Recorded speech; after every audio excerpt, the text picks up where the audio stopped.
Breaking news పశ్చిమ గోదావరి జిల్లా ఉండిలో కలకలం రేపిన డెడ్ బాడీ పార్సల్ కేసులో పోలీసుల విచారణ వేగవంతం చేశారు.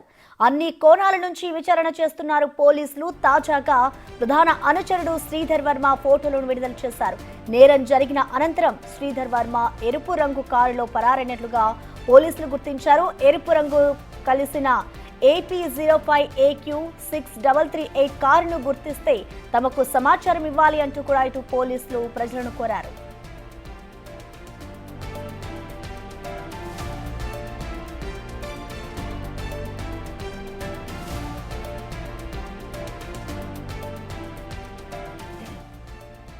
పశ్చిమ గోదావరి జిల్లా ఉండిలో కలకలం రేపిన డెడ్ బాడీ పార్సిల్ కేసులో పోలీసుల విచారణ వేగవంతం చేశారు.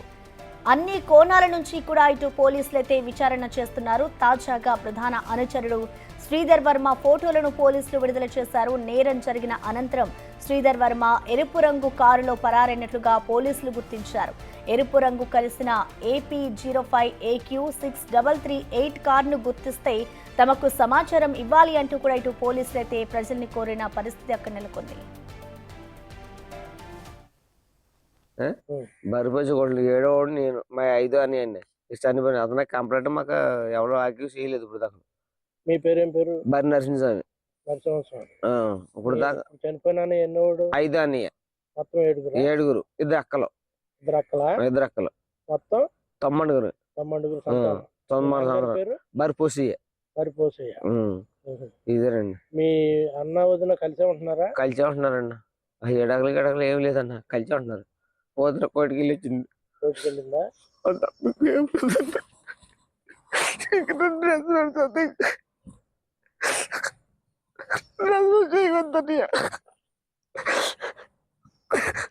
పెట్టుకోకుండా కొడుకునే దొరికితే సంఘటన నేను చేసుకున్నా. మీ పోలీసులు కంప్లైంట్ నాతో చేసిన కొడుకే సీన్ అవడగేవరు అని కిట్నాప్ ఎలా చేయండి మంచిగా కలవటంతో నీకు.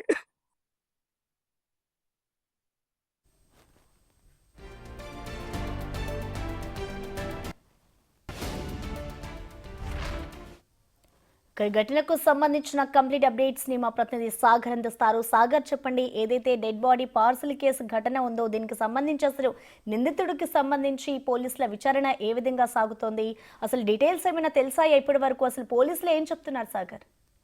ప్రశ్న పశ్చిమ గోదావరి జిల్లా ఉండి మండలం ఎండగండి గ్రామంలో కలకలం రేకెత్తించినటువంటి డెడ్ బాడీ పార్సిల్ ఘటనలో పోలీసులు పురోగతి సాధించారని చెప్పుకోవచ్చు. ఇప్పటికే గత 3 రోజులుగా పలు బృందాలుగా ఏర్పడినటువంటి పోలీసులు ఒకళ్ళు సీసీ కెమెరా ట్రాక్ తో పాటు మరొకరు చిన్నల్లుడు శ్రీధర్ వర్మ అలియాస్ సుధీర్ సిద్ధార్థ వర్మ గురించి కూడా తీవ్రంగా గాలింపు చర్యలు చేపట్టారు. మరోపక్క మృతదేహానికి చెక్క పెట్టెలో పంపినటువంటి ఈ మృతదేహం ఎవరిది అనే దానిపై కూడా పోలీసులు కొలిక్కొస్తున్నారు. ఈ కాళ్ళ మండలానికి సంబంధించినటువంటి బర్రెగా కొంత అనుమానిస్తున్నారు. బర్రె పర్లయ్య సోదరుడి మాటలు కూడా మనం విన్నాము. పర్లయ్య అందరికీ కొంత చేదోడు వాదుడుగా ఉంటూ ఆ గ్రామంలో ఎవరు పిలిచినా వారి ఇంటికి వెళ్ళి ఏమైనా పనులు ఉంటే చిన్న చిన్నగా పనులు చేసి వారు పెట్టింది తింటూ ఉంటాడు. అటువంటి వ్యక్తిని హత్య చేయాల్సి ఎందుకు వచ్చిందంటూ కూడా సోదరుడు వ్యక్తిగత బాధపడుతూ చెప్పిన విజువల్ కూడా మీరు చూశారు. మరోపక్క ఈ శ్రీధర్ వర్మ గురించి కూడా పోలీసులు గాలిస్తున్నారు. ఇప్పటికే శ్రీధర్ వర్మకు సంబంధించినటువంటి ఫోటోలను మీడియాకి రిలీజ్ చేశారు. ఎక్స్క్లూజివ్ గా శ్రీధర్ వర్మ ఈ ఏదైతే ఈ చెక్క పెట్టె డెలివరీ చేసిన అనంతరం పారిపోయినటువంటి ఎర్ర కారు షెవర్లే కంపెనీకి చెందినటువంటి ఈ కారులో పారిపోతున్న విజువల్ కూడా బిగ్ టీవీ ఎక్స్క్లూజివ్ గా సంబంధించింది. ఆ ఎర్ర కారుకు సంబంధించిన ఫోటోలను కూడా పోలీసులు రిలీజ్ చేశారు.